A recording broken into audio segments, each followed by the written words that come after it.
श्री सच्चिदानंद सद्गुरु साईनाथ महाराज की जय।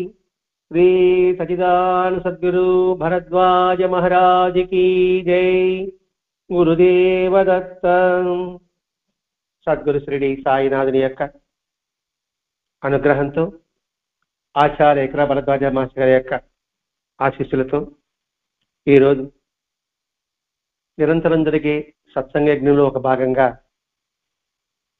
శ్రీ సాయి మాస్టర్ ప్రవచన గ్రంథంలోని 25వ అధ్యాయంలో త్రిగుణాల గురించి మాస్టర్ గారు వివరించిన దాన్ని మనం వివరించుకోబోతున్నాం. మాస్టర్ గారి యొక్క ప్రవచనము అంటే ఇక్కడ ప్రవచనం అంటే ప్రమాణంతో కూడినది, వచనము మాట, ప్రవచనము ప్రమాణంతో కూడిన మాట. దీన్ని మనం బాగా అర్థం చేసుకునే ప్రయత్నం చేయాలి. ప్రవచనానికి ఉపన్యాసానికి ఎంత తేడా ఉంటుంది సంగతి. ఇప్పుడు ఈ త్రిగుణాలు, ఈ పదం మనం ఎక్కడ ఉంటాం? భగవద్గీతలో వింటాం. సత్వగుణం, రజోగుణం, తమోగుణం, 3 గుణాలు. 3 గుణాల కలయికే మానవ యొక్క జీవితం. మరి ఈ 3 గుణాల పట్ల ఎటువంటి భావం కలిగి ఉండాలి, ఎటువంటి ఆలోచన కలిగి ఉండాలి అని భగవద్గీత సారాంశం అంతా మనం వింటూనే ఉంటాం. ఎంత విన్నప్పటికీ కూడా, ఎన్ని ఉపన్యాసాలు విన్నప్పటికీ కూడా విన్నది ఎలా ఉందంటే, పెట్రోల్ బయట లాగితే ఎట్లా ఆవిరైపోతుందో అలా విన్నదంతా ఆవిరైపోతుంది. అంటే వింటున్న వాళ్ళకి ఏది నిలవడం లేదు. అసలు వినేవాళ్ళే కాదు, చెప్పేవాళ్ళకు కూడా ఏమాత్రం నిలవడం లేదు. ఎందుకని ఈ మాట మనం వివరించుకోవాలంటే, చెప్పేవాళ్ళు కావచ్చు, వినేవాళ్ళు కావచ్చు. త్రిగుణాలు అనుకున్నాం: సత్వగుణం, రజోగుణం, తమోగుణం. మరి వీటి నుంచి ఎలా బయటపడాలి? త్రిగుణాతీతికి వెళ్ళగలగాలి, అదే జీవన్ముక్తి.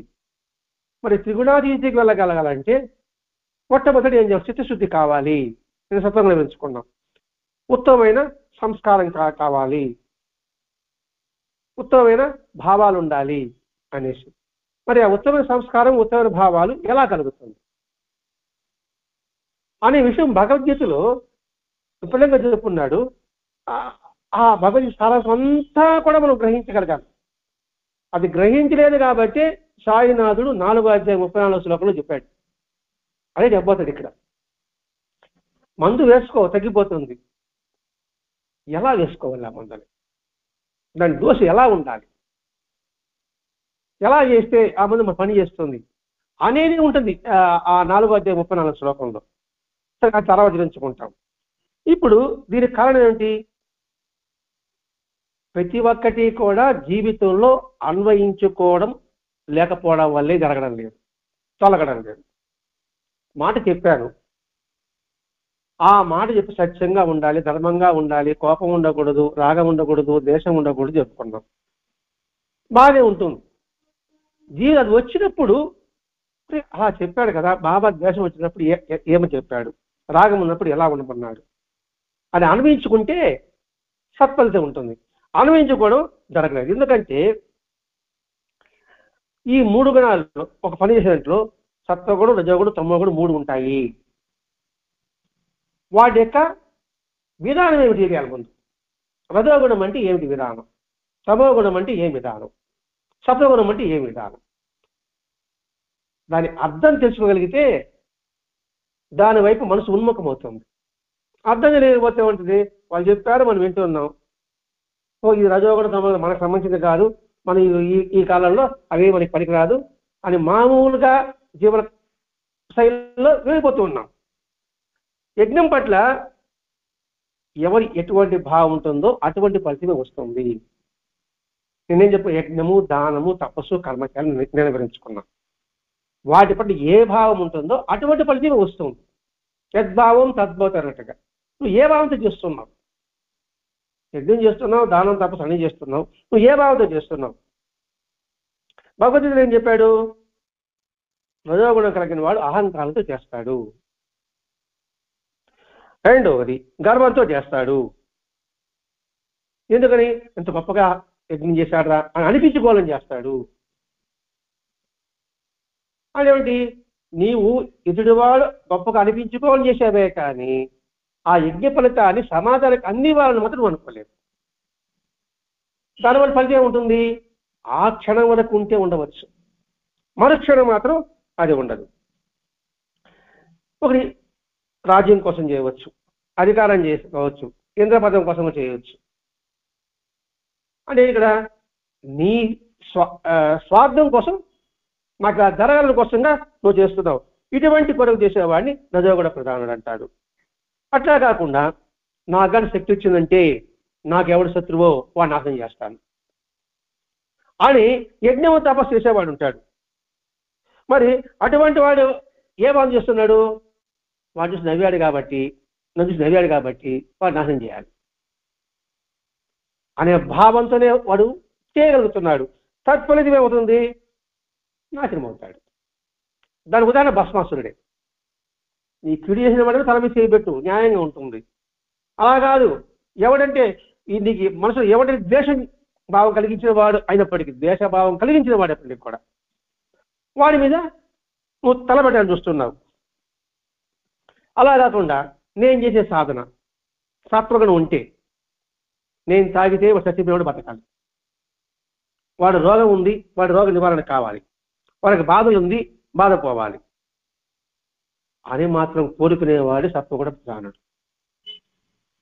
నేను చెప్పుకో, తన కోసం జీవించేవాడు మనిషి, ఇతరుల కోసం జీవించేవాడు మహర్షి అని. ఇప్పుడు రజోగుణం తమోగుణం ఆ భావం చేసామనుకోండి, అది ఎంత మేరకు ఉంటుంది అని ఆలోచించావు. నువ్వు ఎలా బతికావు కాదు, ఎలా జీవించావు, నీ విధానం ఏమిటి అది కావాలి. వాడు పోయాడరా, అయ్యో పోయారా, చూడు ఎంత తేడా ఉంటుందో. కాబట్టి మానవ జీవ సాధకత అదే. నేను మానవ జీవ సాధకత ఏమిటో, ప్రయోజనం ఏమిటో నేను సత్వంగా వివరించుకున్నాం. ఇక్కడ తాను ఎక్కడ ముట్టుకుంటే నాశనం అయిపోవాలని కోరుకోవడం తమోగుణం లాంటిది. అలా కాకుండా నలుగురు గొప్పగా చెప్పుకోవాలనేది ఆ కర్మ ఫలితం వచ్చేస్తుంది. అందుకు గొప్పగా గుర్తించాలనుకున్నాను, కాబట్టి నాకు వచ్చేసింది. ఇప్పుడు కలియుగంలో ఆ ధర్మమే 99% ఉండదు. ఇది రజోగుణమే ఎక్కువ ఫలితం ఉంది. ఎందుకంటే మనం చూస్తున్నాం, ఆలయాలకి సత్రాలకి డొనేషన్ చేస్తున్నారు. నువ్వు నా పేరు వేస్తే నేను డొనేషన్ ఇస్తున్నాను అనే వాళ్ళు ఉంటున్నారు. చాలా జరిగి 99% అదే ఉంది.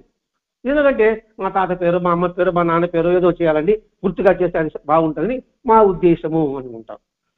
నిజంగా ఆలయాల్లో పేర్లు చూసేవాళ్ళు ఎంతమంది ఉన్నారు? దేవాలయం వెళ్ళిన వాళ్ళు దేవుని తీసుకుని గబగబా పనికి వచ్చేవాళ్ళని చూస్తూ ఉంటామా, లేదా పేర్లు చూసుకుంటూ పోతా ఉంటామా అని ఆలోచింపు చేశాడు భరద్వాజ మహర్షి గారు. విద్యానగర్లో మందిరం కట్టేటప్పుడు గొప్పగా వచ్చారు. మేము గుడి మొత్తం కట్టిస్తా మా పేరు వేస్తావా, లేదా ఒక గది కట్టిస్తా మా పేరు వేస్తావా? అప్పుడు మాస్టర్ గారు చెప్పిన మాట ఇదే.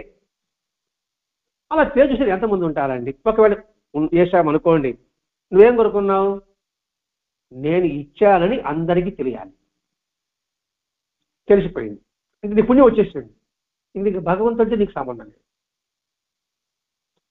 అట్లా భగవంతుడికి సంబంధం లేదని కోరుకుంటావా? చెప్పేస్తాం అన్నప్పుడు వాళ్ళు అర్థం చేసుకుని, అయ్యో మాకు తెలియదే అనేసి వాళ్ళు తోచిన డబ్బులు ఇచ్చిపోయారే కానీ పేర్లు ఏమని ఎక్కడ చెప్పలేదు. అంటే ఇక్కడ మాస్టర్ ఎందుకు వివరణ ఇచ్చారు? నువ్వు ఎటు ఫలితం దానం చేస్తున్నావు, దానికి గొప్ప ఫలితం కావాలి కదా. ఇప్పుడు వ్యసనం చేయినా ఫలితం దక్కాలని పెద్దలు చెప్పారు. నువ్వు డబ్బు ఇచ్చావు, దానికి ఫలితం ఉండాలి కదా, శాశ్వత ఫలితం ఉండాలి. ఏదో టెంపరీ ఫలితం ఉంటే ఏం ఉపయోగం ఉంటుంది? ఆ టెంపరీ ఫలితం ఇప్పుడు నువ్వు ఉన్నంత వరకు అనుకోవచ్చు, తర్వాత శాశ్వత ఫలితం అనేది జన్మ జన్మ సంస్కారంగా వస్తుంది. ఆ గుణాన్ని ఏర్పరచుకోమని కృష్ణ భగవాన్ తర్వాత అర్జునుడు చెప్తూనే వస్తున్నాడు. కానీ మొట్టమొదటి మాత్రం మనకి సందిగ్ధులు పడేస్తున్నాడు కృష్ణ భగవానుడు. ఇలా చెప్పాడు, ఎలా చేయమని చెప్పలే. ఇలా ఉండండి, ఇలా ఉండండి, ఇలా ఉండి చెప్పాడు. కానీ విధానం ఎట్టా అనే విషయం మాత్రం ముందు అధ్యాయాలు రాలేదు, తర్వాత అధ్యాయంలో వస్తుంది. ఇక్కడ ఫలానా వారు ఇట్లా చేశారని గుర్తు వచ్చిన తర్వాత నీకు దాని ఫలితం కాస్త అయిపోతుంది. ఇక్కడ దైవీ, అందుకే సంపదలో 2 రకాలు, దైవీ సంపద, అసురీ సంపద. అసుర సుర అసుర, సుర జ్ఞానము, అసుర అజ్ఞానం. అజ్ఞానమైన సంపద కావాలన్నా దైవీ సంపద, దివ్ అంటే వెలుగు. దైవీ సంపద అంటే దివ్ అంటే వెలుగు, అంటే వెలుగుతో జ్ఞానం కూడిన సంపద కావాలా. ఇక్కడ సంపద అంటే డబ్బు బంగారు నాణ్యాలని కాదు, సంస్కారము. జ్ఞానంతో అజ్ఞానం కూడా సంస్కారం కావాలన్నా, అజ్ఞానంతో కూడిన నీకు సంస్కారం కావాలన్నా. అంటే మనం అనుకుంటాం అజ్ఞానం మనకు వద్దని అనుకుంటాం. ఎవరు అజ్ఞానం కావాలని ఎవరు కోరుకోం. మరి ఇక్కడ దైవీ సంపద అంటే ఏమిటి? ధర్మయందు ప్రీతి కలిగి ఉండటము. అసలు సంపద అంటే అధర్మమందు ప్రీతి కలిగి ఉండడం. దీని దుర్యోధనుడే మనకు ఉదాహరణ. నాకు ధర్మం తెలుసు, దాన్ని పట్టుకోలేకపోతున్నా.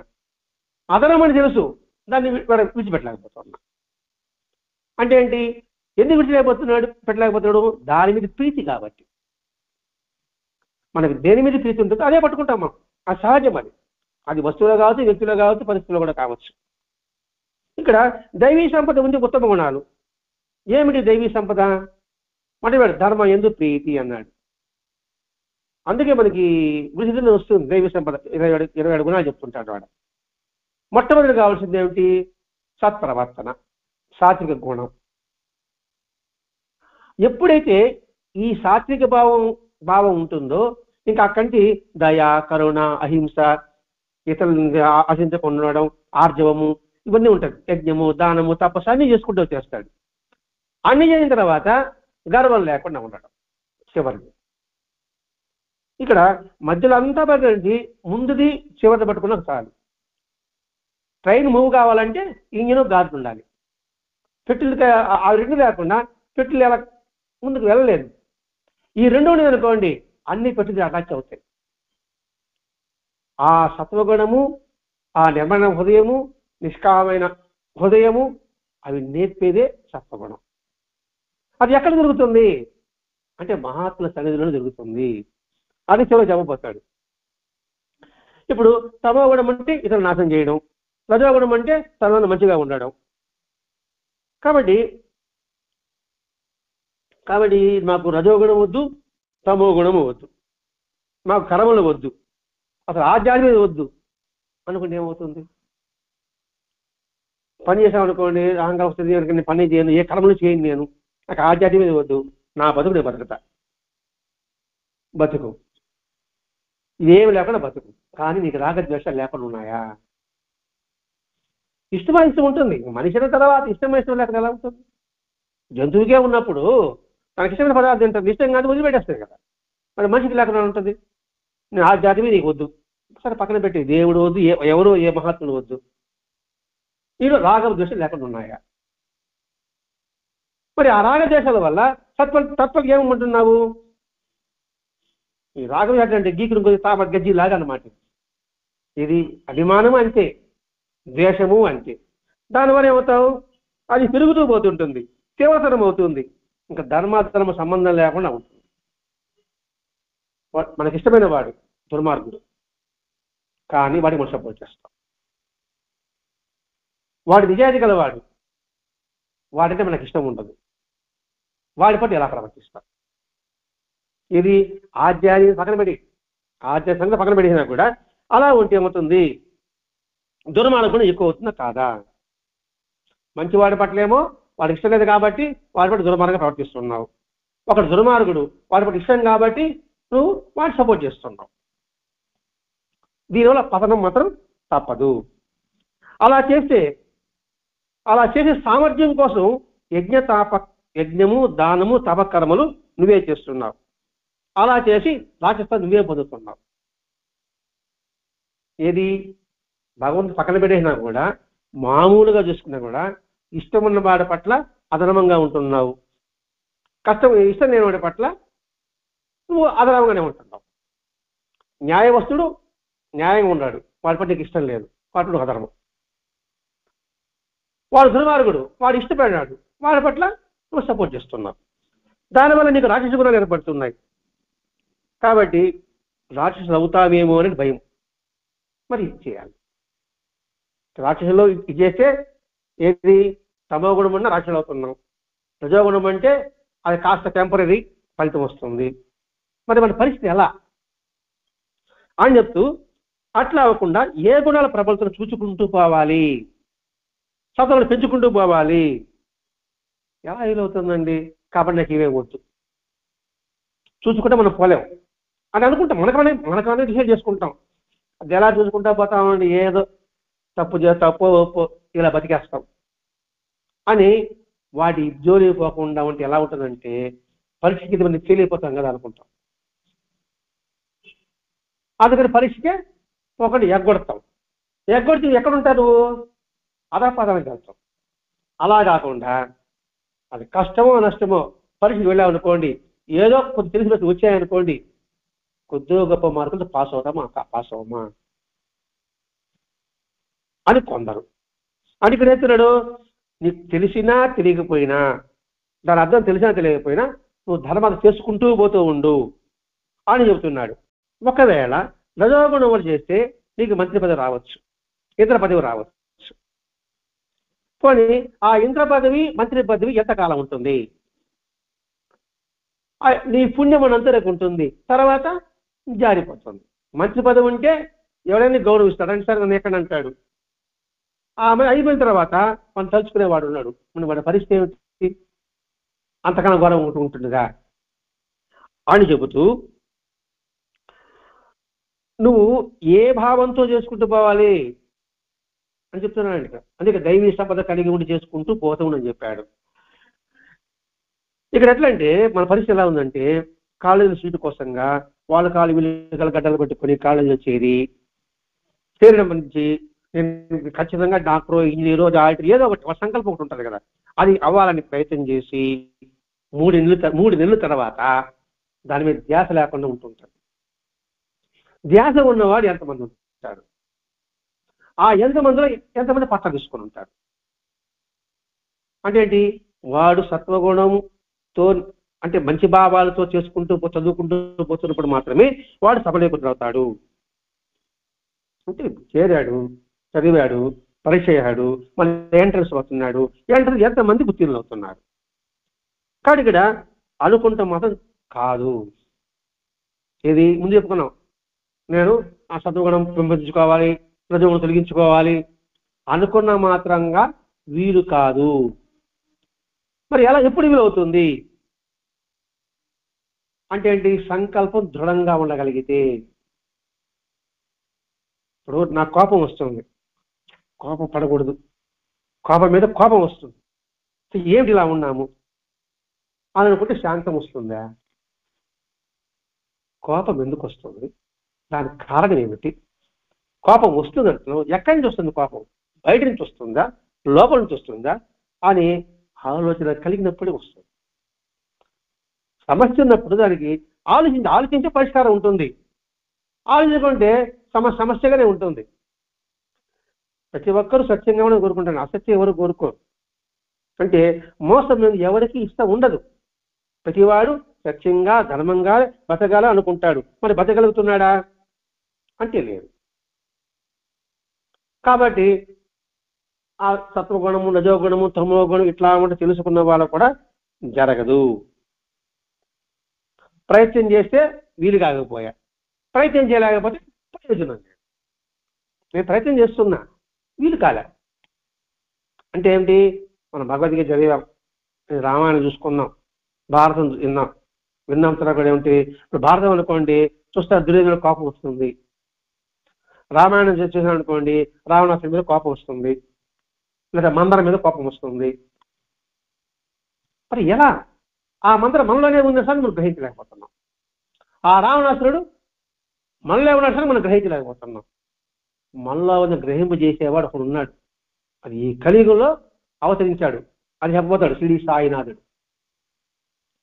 నీలోనే ఉన్నారు ఆయన వాళ్ళిద్దరూ, ముందు వాడిని తొలగించు, వాడిని తొలగిస్తే నీకు దైవ సంపద దాని తొలగి నీకు వస్తుంది తర్వాత అధ్యాయులు చెప్పబోతాడు.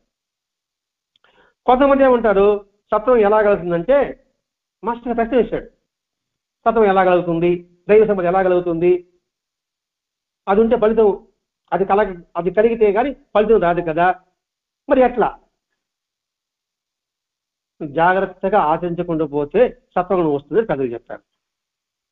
ఒక్కోసారి చెప్తారు కదా, అవంతా పక్కన పెట్టండి, నువ్వు జాగ్రత్తగా పెద్దలు ఏం చెప్పారో, ఆచారాలు ఏం చెప్పారో అది చూసుకుంటూ పోతూ ఉండు, నీకు కొంతకాలానికైనా కూడా అది వస్తుందన్నాడు. మరి రావణాసురుడు ఈశ్వర సాక్షాత్కారం పొందాడు. పొందిన తర్వాత మరి ఎందుకు అతను ఆశతో పోలేదు? అందుకని రామాయణ భారత భాగవతాన్ని మనం క్షుణ్ణంగా పరిశీలించాలి.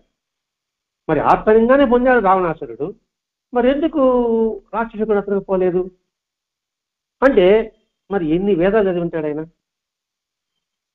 రావణ బ్రహ్మని యొక్క సంతానమే అంటారు ఇది రావణాసురుడు కూడా. రావణ బ్రహ్మ మరి ఎన్ని వేదాలు చదివినాడు? మరి అన్ని వేదాల్లో అని సారాంశం గ్రహించాడా? ఇప్పుడు నారాయణోపనిషత్తు ఉంది, పురుష సూక్తం ఉంది, రుద్రం ఉంది, అనేక ఉపనిషత్తులు ఉన్నాయి. ఇదేం పట్టుకున్నాడు? రుద్ర సూక్తం పెట్టుకున్నాడు. ఎవడు? రావణాసురుడు.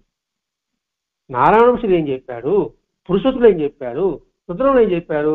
అంతా ఒకటే. నువ్వు శివుడు కొలుస్తున్నావు, వైష్ణవుని ద్వేషిస్తున్నావు, హిరణ్యకశిపుడు.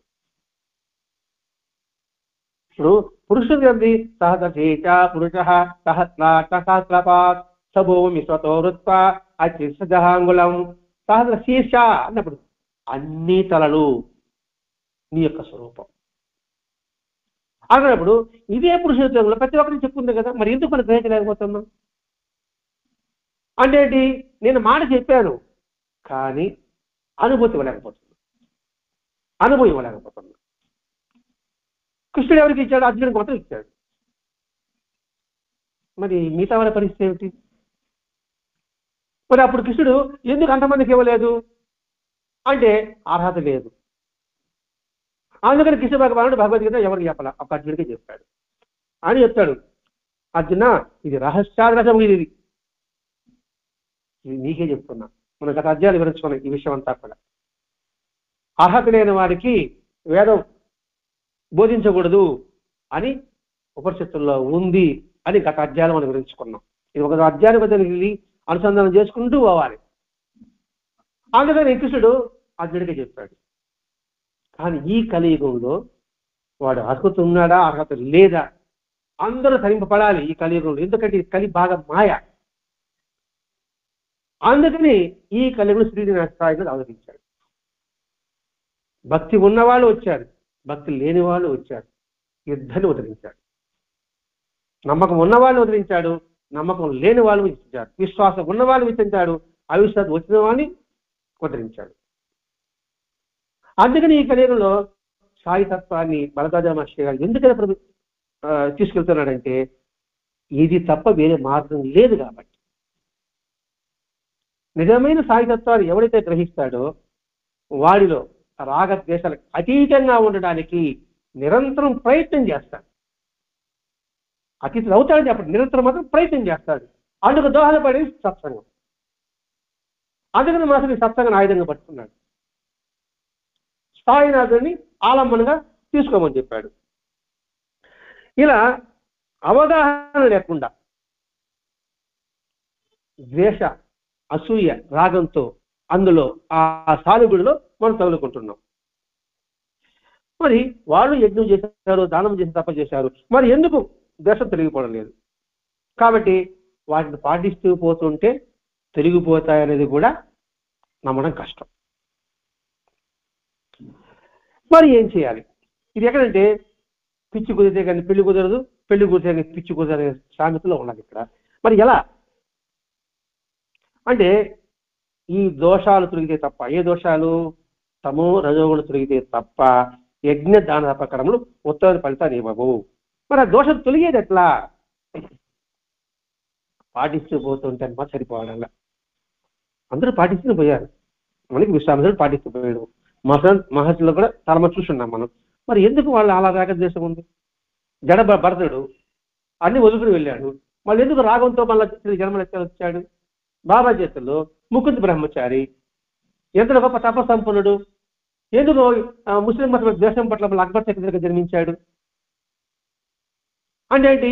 ఎంత అజ్ఞాత తపచినప్పటికీ కూడా నీలో భావం, సాత్వికమైన భావం లేకపోతే, దైవ సంబంధ భావం లేకపోతే అది ఫలితాన్ని ఇవ్వదు. పోనీ తపస్సు వల్ల అంటే తపస్సు వల్ల కూడా అది కూడా యజ్ఞంలో భాగమే. పోనీ తపస్సుగా సాక్షాత్కారం పొందిన వాళ్ళు ఉన్నారు, వాళ్ళు భగవంతుడికి ఇబ్బంది కలిగించాడు.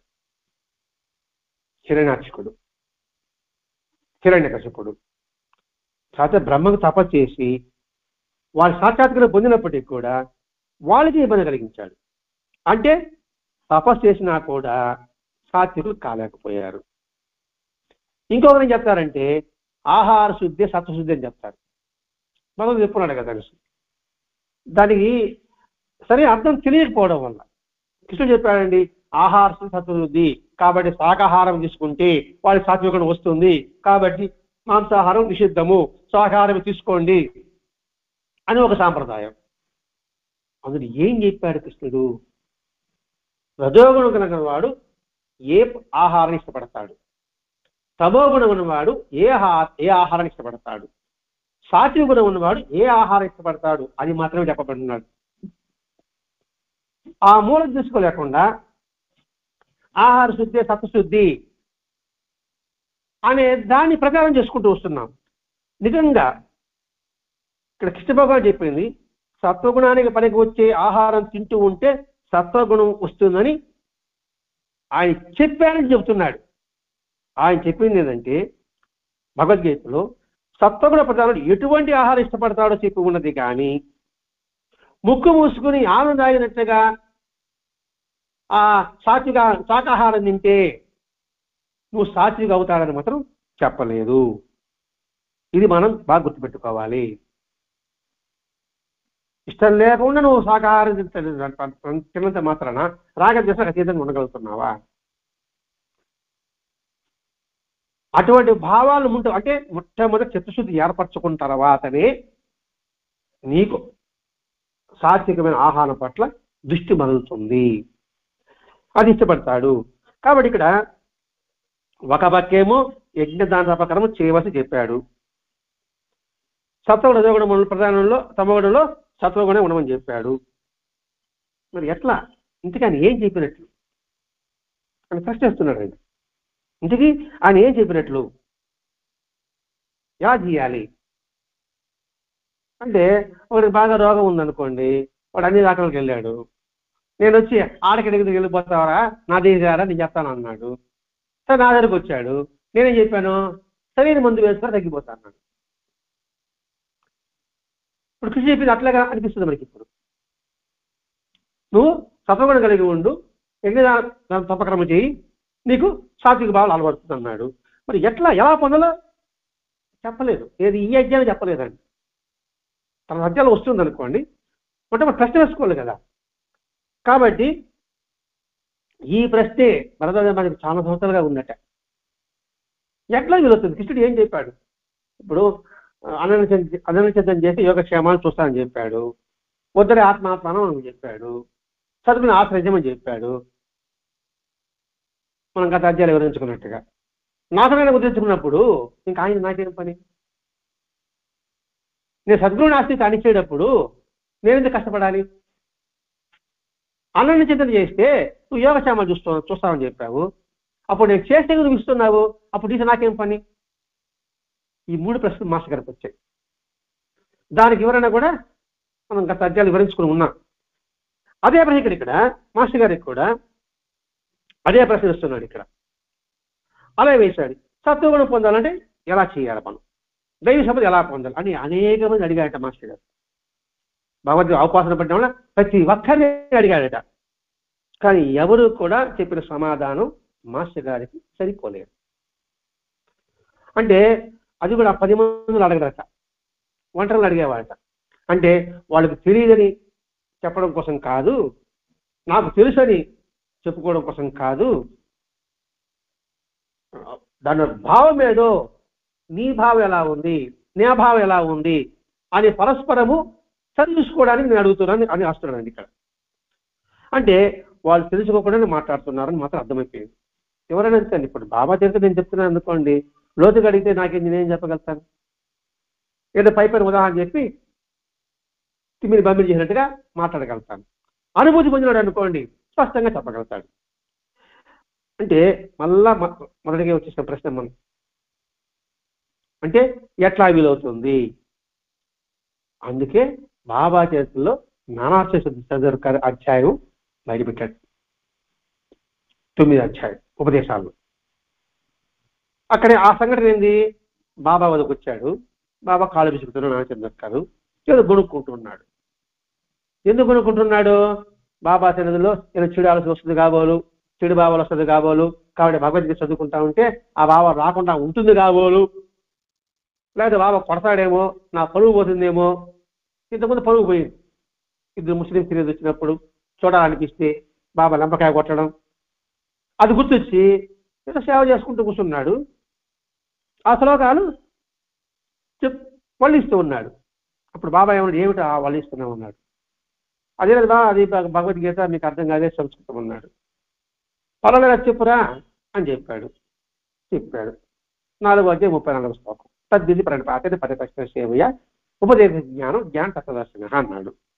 దానికి అర్థం ఏమని అడిగాడు. దానికి అర్థం ప్రతిపదాన్ని చెప్పాడు. ఏమని చెప్పాడు? ఎవడైతే ప్రశ్నిస్తాడో, ఎవడైతే జ్ఞానం పొందుతాడో, ఎవడు శరణ పొందుతాడో వాడికి అర్థం వివరం చెప్పాడు. అది కాదు, బాబా ప్రశ్న వేసింది. ఏమనేశాడు అంటే ప్రశ్న పరిప్రశ్న ఎందుకు చేతను అనేది మన బాబా చేతులు వస్తుంది మనకి. ఈ నాగచంద్ర ఎంతటి వాడు? శంకరాచార్యులు, రామానుజాచార్యులు, మధ్వాచార్యులు వీళ్ళందరినీ క్షుణ్ణంగా చదివి ఉన్నవాడు. ఎవరు? నాగచంద్ర. అటువంటి అతడు బాబా ప్రశ్న వేసేందుకు సమాధానం చెప్పలేకపోయాడు. పరి ఎందుకు చేర్చాలి అని అడతాడు కదా, ఇంకా అధ్యాయం ఎందుకు దీన్ని వివరించుకోవడం, సారార్థం ఉంది కాబట్టి. అప్పుడు బాబా చెప్పాడు, ఇక్కడ మనం ఆలోచించాలి. ఇది వచ్చి 4వ అధ్యాయం. ఈ తద్విధి పరిణిపాతేన ముందు సాంఖ్యయోగం ఒక అధ్యాయం ఉంది. అది వివరణ చాలా కష్టం ఆ సాంఖ్యయోగానికి. దాన్ని అడగకుండా బాబా దీన్నే ఎందుకు అడిగాడు? చూడు మాస్టర్ ఆలోచన ఎలా పోయింది చూడండి. ఇప్పుడు కష్టమైంది వివరించాలి. ఇదేముంది? ప్రశ్న వెయ్యి, సేవ చేయి, నువ్వు ఆశ్రయించు, సింపుల్. దీనికి అర్థం చెప్పడం. బాబా దీన్ని ఎందుకు చెప్పాడు? సాంఖ్యంగా ఏం చెప్పాడు? అయ్యో వాళ్ళు చనిపోతారు కదా అన్నాడు అర్జునుడు. వాళ్ళు చంపేది ఎలా అని బాధపడుతున్నావు, నిజంగా వీళ్ళని చనిపోతారు అని నువ్వు నమ్ముకున్నట్లయితే చచ్చిన వాడు పుట్టక తప్పదు. మరెందుకు ఏడుపు? వాళ్ళు చనిపోతారు అన్నావు కదా నువ్వు. పుట్టినవాడు చచ్చిపోయినాడు పుట్టక తప్పదు, పుట్టాడు కదా, మళ్ళీ ఎందుకు ఏడ్చావు నువ్వు? అది ప్రశ్న. ఎవరు? కృష్ణుడు వేసిన ప్రశ్న. రెండవది, అది శరీరం కాదు ఆత్మ అన్నావు.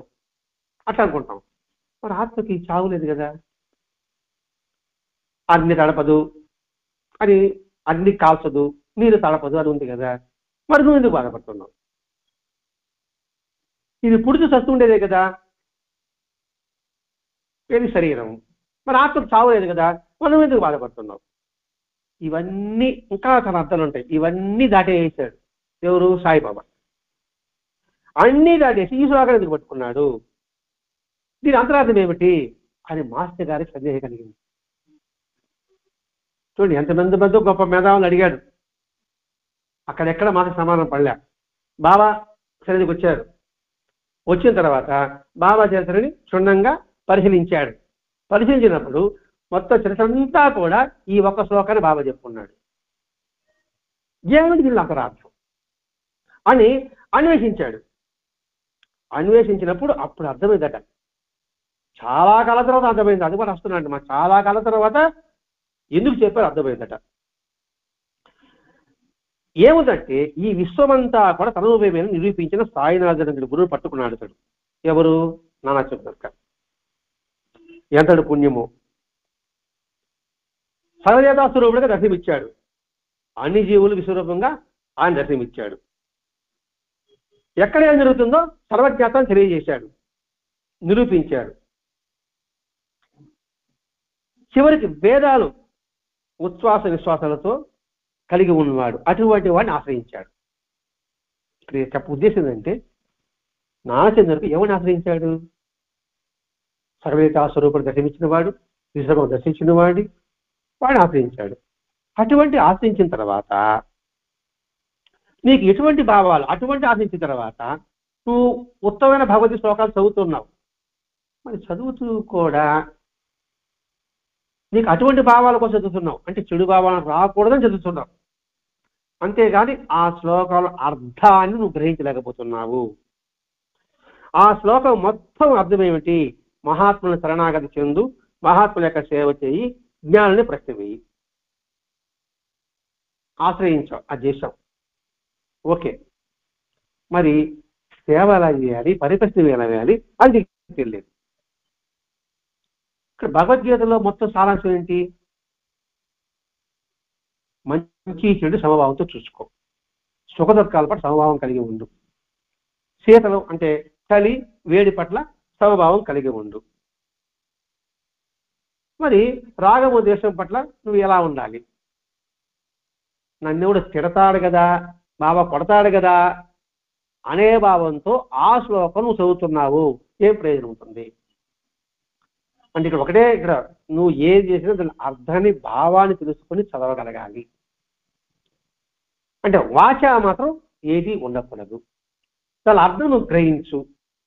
అందుకని బాబా ఇంత దూరం ఇక్కడికి వచ్చావు, నా కాళ్ళు విసుగుతున్నావు, సేవ చేస్తున్నావు, కానీ సేవ అంటే తెలియదు, ప్రతి ఎలాగనే తెలియదు.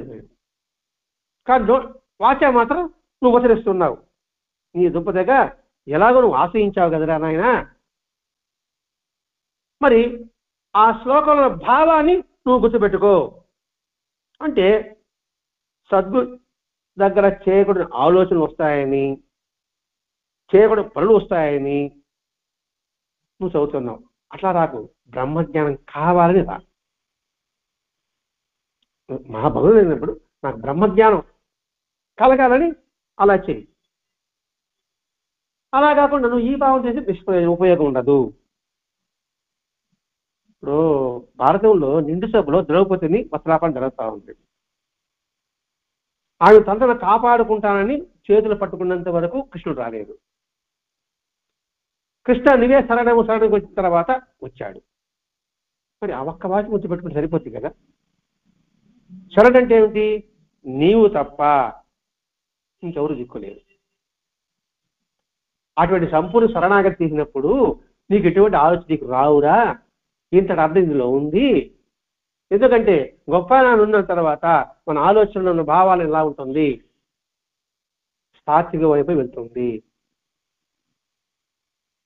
ఇప్పుడు మల్లెపూల దగ్గర కొనాలని పోయి దాన్ని తాకి వస్తానే నీలో ఆ మల్లెల వాసన ఉంటుందా? ఇప్పుడు నాకు మల్లెల పూలు మాల వేశారండి, ఇక్కడ సత్సంగం అయిపోయింది, మాల తీసి అక్కడ పెట్టేశా. నేను ప్రయాణం నచ్చిపోతున్నా. ఏం సార్ మీ దగ్గర మల్లెల వాసన వస్తుందా రాదా? అందుకని ఇక్కడ శరణాన్ని సంపూర్ణంగా చేస్తే అటువంటి సాత్విక భావాలు నీలో వస్తుంది. కాబట్టి శరణాగతి అంటే ఒకటే అండి, వంగడం, లొంగడం, కట్టుబడి ఉండడం, సర్వసమర్పణ చేయడం. శరణాగతి అన్న ఇదే, సాష్టాంగ ప్రణామణ ఇదే, భక్తుడన్నా ఇదే. నువ్వు వంగావంటే శరణపడి వచ్చావు. మరి ఎలా లొంగావా, కట్టుబడి ఉన్నావా? అది నువ్వు లేవురానైనా. నువ్వు చదివే శ్లోకంలో ఇంతటి భావం ఉంది అని ఆ శ్లోకానికి అర్థం ఇంత వివరణిస్తున్నాడంటే, ఎందుకు బాబా సద్గులోకాల సామ్రాట్ అంటే ఎందుకు? ఒక విషయం గురించి స్మార్ట్ ఫోన్ కొనేసాము, పెట్టుకునేసాము, దాంట్లో ఏమేమి ఉంది, ఎట్లా ఆపరేట్ చేయాలి అని తెలిసినప్పుడు ఇది ఉపయోగం ఉంటుంది. అద్భుతమైన శ్లోకం చదువుతున్నావు, మరి ఆ శ్లోకాన్ని నువ్వు భావాన్ని గుర్తించలేకపోతున్నావే. ఇవన్నీ ఎందుకోసం వస్తుంది? త్రిగుణాలని ఏ విధంగా సమభావంతో తీసుకోవాలనే విషయం చెప్తున్నాను ఇక్కడ. రజోగుణాన్ని తమోగుణం వదులుకొని సత్వగుణాన్ని పెంపొందించుకోవాలి. ఆ సత్వగుణం ఎలా వస్తుందంటే దైవీ సంపద వల్ల వస్తుంది. దైవీ సంపద అంటే ఏమిటి? ధర్మం పట్ల ప్రీతి కలిగితే ఉంటుంది. ఆ ధర్మం ప్రీతి ఉన్నప్పుడు నిస్వార్థమైన ప్రేమ కలుగుతుంది. తద్వారా ఈ సమాజం అంతా నా కుటుంబం అనే భావన కలుగుతుంది. దాంతో అహంకారం లేకుండా ఉంటుంది. ఇన్ని వివరాలు రావాలంటే నువ్వు సద్గురుని శరణాగతి పొందాలి. అలా పొంది పరిప్రశ్న వేయాలి. ప్రతి ఒక్కటి ఎందుకు, ఏమిటి, ఎలా, ఇలా ఎందుకు జరిగింది, అది ఎలా జరిగింది, అందులో అంతరార్థం ఏమిటి అని ఆధ్యాత్మిక పరంగానే కాదండి, లౌకికంగా కూడా మనం ఏ పని చెప్పినప్పటికీ కూడా ఈ 3 లక్షణాలు కలిగి ఉండాలి. ఎందుకు, ఏమిటి, ఎలా. ఇప్పుడు మామూలుగా వస్తువు కొనాలంటే ఈ 3 చేస్తాం కదా. అటువంటిప్పుడు నీ జీవితం యొక్క ప్రయోజనం తెలుసుకోవడానికి నువ్వు ఎందుకు ఈ ప్రశ్న వేసుకోవలేదు? సంకల్పం అయితే ఉంది, నా చదువును పెంపొందించుకోవాలి, సాత్వికంగా ఉండాలి అని. మరి ఎలా, దానికి ప్రయత్నం ఎలా చేయాలి? దానికి తగిన శ్లోకం నీకు 4వ అధ్యాయంలో ఇక్కడ స్పష్టంగా చెప్పబడింది చెప్తున్నాడండి. ఇక్కడ ఇంకా లోతుగా ఆలోచిస్తే అంటున్నాడు, ఇంకా లోతుగా ఆలోచిస్తే భగవద్గీత అట్లా పుట్టింది, అది కూడా ఈ శ్లోకంలోనే ఉంది. ఇప్పుడు అర్జునుడు ప్రశ్న మీద పట్టి కదా, అర్జునుడు కృష్ణుడిని ఆశ్రయించాడు, కృష్ణుడికి సేవ చేశాడు, కృష్ణుడిని ప్రశ్నించాడు, అప్పుడు భగవద్గీత పుట్టింది. అంటే జీవితంలో మనం ప్రశ్నించడం అలవర్చుకో. ఇప్పుడు సైంటిస్టులు వస్తువు కనుక్కున్నారు కంటే వాళ్ళు ప్రశ్న వస్తేనే కదండి కనుక్కున్నది. యాపిల్ పండు కింద పడింది, ఎందుకు పడింది అన్వేషించాడు. అలాగే జలపాతం వస్తుంది, ఉదాగా పోతుంది, మరి దీనికి అడ్డుకట్టేసి ఏం ఉపయోగం ఉంటుంది కదా అని ఆలోచించాడు మొట్టమొదటి విశ్వేశ్వరయ్య గారు. అలా ఆలోచించగలవాడే మనిషి. దీనికి ఎంత వివరిస్తున్నాడు భగవద్గీతలో, ఇలా చెప్పాడయా, నీ తెలియని దాన్ని ప్రశ్నించు, తెలిసిన వాళ్ళని ఆశ్రయించు, అంతేగాని ఎవరంటే ఆశ్రయించవద్దు. కాబట్టి ఆ పరిప్రశ్న చేయడం ప్రారంభించాడు. కాబట్టి అర్జునుడు భగవద్గీత వచ్చింది, అక్కడే పుట్టింది. ఇక్కడ బాబా చెబుతున్నది అప్పుడు అర్థమైందంటే మనిషి గారికి. ఇంకా ఆలోచిస్తే సత్వగుణము, దైవీ సంపద ఎలా మనం పొందాలో కూడా ఈ శ్లోకంలో మాత్రమే చెప్పు ఉంది. అవి పొందకపోతే మనం చేసే యజ్ఞదాన తపకర్మలు కూడా నిరర్ధకమవుతుంది. వేటిని పొందకపోతే వేరే దారి లేదు, వేటిని పొందడానికి ఉపాయం చెప్పబడలేదు, ఆ ఉపాయం ఈ శ్లోకంలో ఉంది.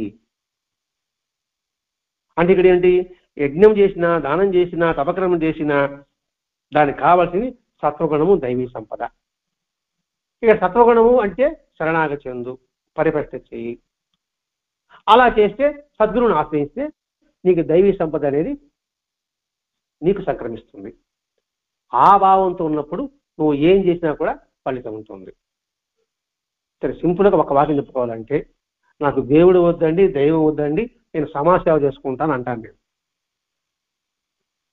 ఎందుకంటే అంత ఆ సమయాన్ని అక్కడ వృధా చేయడం ఎందుకు, నేను సమాజ సేవ చేసుకుంటాను అన్నావు. ఓకే, సమాజ సేవ చేస్తూనే చేసుకుంటాను. ఆ సమాజ సేవ ఏ భావంతో చేస్తాను? నాకు డబ్బు ఉందండి, నేను చేస్తున్నాను. నీకు డబ్బు రాని కారణం ఏమిటి? నేను చదువుకున్నానండి అన్నాను, చదువుకున్న ముందు కారణం ఏమిటి? నీకు జ్ఞాపకం రావాలి కదా. ఎంత నీకు పుట్టు కారణం ఏమిటి? ఇట్లా ఆలోచించాలనుకోండి, సరైన మార్గంలో వెళ్ళగలుగుతాం. అది ఆధ్యాత్మిక అనుకోండి, ఆయన నా చేత జరిపిస్తున్నాడు. ఇక్కడ అటాచ్మెంట్ లేదు. అది వేరే అనుకుంటే అటాచ్మెంట్ ఉంది. నువ్వు దానం చేసావు, నువ్వు వాడు దానం పొందాలి, లేదా ఆ పుణ్యం కోసంగా మన శరీరాన్ని ధరించాలి. అది ఆధ్యాత్మిక అనుసంధానం ఉందనుకోండి, ఇంక జన్మ పరంపరలకి తావు ఉండదు. అందుకోసం జ్ఞానుని ఆశ్రయించాలి. మనం త్రిగుణాల నుంచి త్రిగుణాస్థితికి వెళ్ళగలగాలంటే జ్ఞానుని ఆశ్రయించు, వాడిని ప్రశ్నించు, వాడిని సేవించు. సేవించమంటే కాళ్ళు పిసకడం మాత్రమే కాదండి, వారి యొక్క మనోసంకల్పాన్ని నెరవేర్చడమే సేవ. ఇంతటి అర్థం ఈ త్రిగుణాల ద్వారా బలరాజ మహర్షి గారు ప్రవచన చెప్పారు. మన పరిణితి మేరకు వివరించుకున్నాం. ఒక్క వాక్యంలో చెప్పుకోవాలంటే, భగవంతుని సంకల్పంతోనే నేను చేస్తున్నాను, నా ద్వారా జరగబడుతుంది, నేను చేస్తున్న నా ద్వారా జరగబడుతుంది. ఇదే ఈ సత్సంగానికి అంతటి కూడా ఒక్క వాక్యం చెప్పాలంటే, నేను నిమిత్త మాత్రుడిని అనే భావన రావడమే దైవీ సంపద, సత్వగుణం. ఆయన సంకల్పానుసారమే నేను ఒక భాగం, నేను ఒక పనిముట్టు మాత్రమే. ఇంకా సింపుల్గా అంటే అల్లా మాలిక్, నేను భగవంతుడు బానిసను. ఆ భావాన్ని ఎంతవరకు నిలుపుకుంటే అదే సత్వగుణము, అదే దైవ సంపద. తద్వారానే నీకు ముక్తి కలుగుతుంది, అంటే విముక్తి కలుగుతుంది అని ఈరోజు సత్సంగంలో వరదాజ మాస్టర్ గారు మనకు అందించిన గొప్ప దివ్యమైన బోధ. స్వస్తి. శ్రీ సచిదానంద సద్గురు సాయినాథ్ మహారాజ్ కీ జై. శ్రీ సచిదానంద సద్గురు భరద్వాజ్ మహారాజ్ కీ జై. గురుదేవ దత్త.